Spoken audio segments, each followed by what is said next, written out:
All right. Hello, everyone. I'm Rob Fagan, adjunct professor of emergency management at Tulane University and Pikes Peak State College. Greatly appreciate being with you here today for Module 4, Disaster Management and the Triple Nexus. This one really makes us think. I actually put some notes down on what to tell you today. This video is being prepared for Wheaton College. Uh, with disaster management and the triple nexus, we're looking at how disaster response connects the humanitarian action, development work, and peace building. I've had the pleasure myself of working in this area. It's infinitely challenging, but also infinitely interesting if you ever get the chance yourself. I've worked in humanitarian assistance and disaster response. I've also worked in peacekeeping and peace building.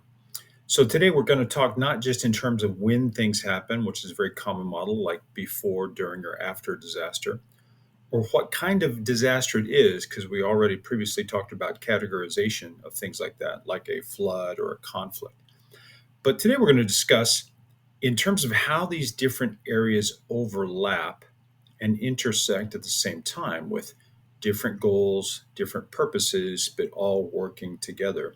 This concept helps us understand that disasters don't happen in a vacuum. Rarely is anything simple. They unfold in complex environments where many groups are working toward different but related goals. And the size of those groups can vary from two or three people representing an organization to thousands representing NGOs or multinational, multi governmental entities. So, when a disaster strikes, humanitarian organizations rush in to provide emergency aid, which is beautiful when you see it unfold. At the same time, development groups are trying to strengthen long term systems like healthcare, education, jobs, because obviously societies need those to function as well. But none of that will work unless people have shelter, food, water, and very basic needs done.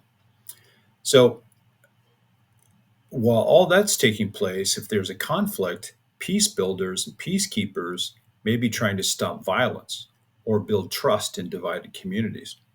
These efforts happen together in the same space, often with different timelines, priorities, and rules. This creates a challenging mix for disaster leaders to manage, especially when different countries, agencies, or local governments have overlapping and oftentimes conflicting plans. A key point, and one that I've seen and worked in personally at the operational and tactical level, and this just can't be overstated, is that security must be at the heart of all this. Without security, it's impossible for aid workers to reach those in need, for development projects to take root, or for peace efforts to gain traction.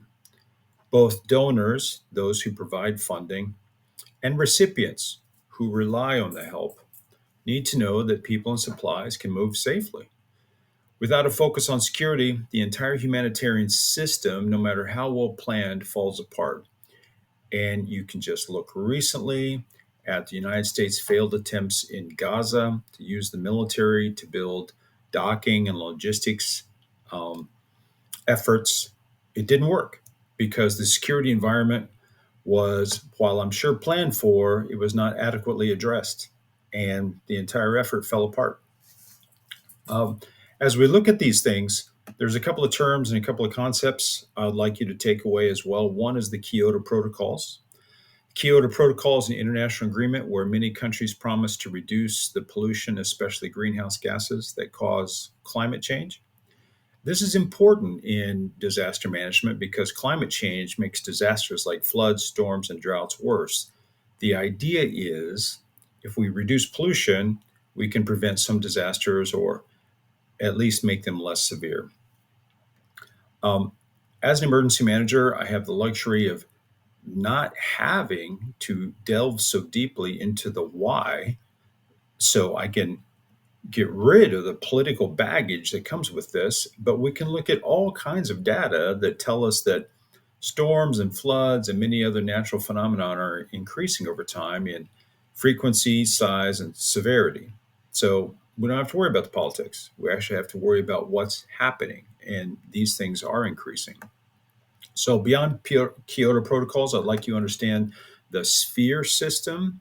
Sphere system is like a rule book made by aid organizations to set minimum standards for helping people in disasters. It comes with the Sphere Handbook.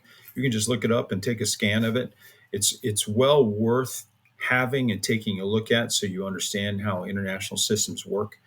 It covers things like how much clean water, food, or shelter people should get to survive and recover. It's a very practical, operational handbook that humanitarians use around the world. The goal is to make sure aid is fair, respectful, and meets basic human needs, no matter where the disaster happens. And lastly, and this is not just a trite phrase, it's a concept called Build Back Better, or BBB, triple B. Build Back Better means that after a disaster, we don't just rebuild things the same way they were before. Instead, we try to rebuild in a way that makes communities stronger and safer. For example, building houses that can better withstand earthquakes, or creating better emergency systems so the next disaster causes less harm. I've gone a little over my 5 minutes, but I hope this was helpful. And I hope everybody at Wheaton has a crisis free rest of your week. Thank you.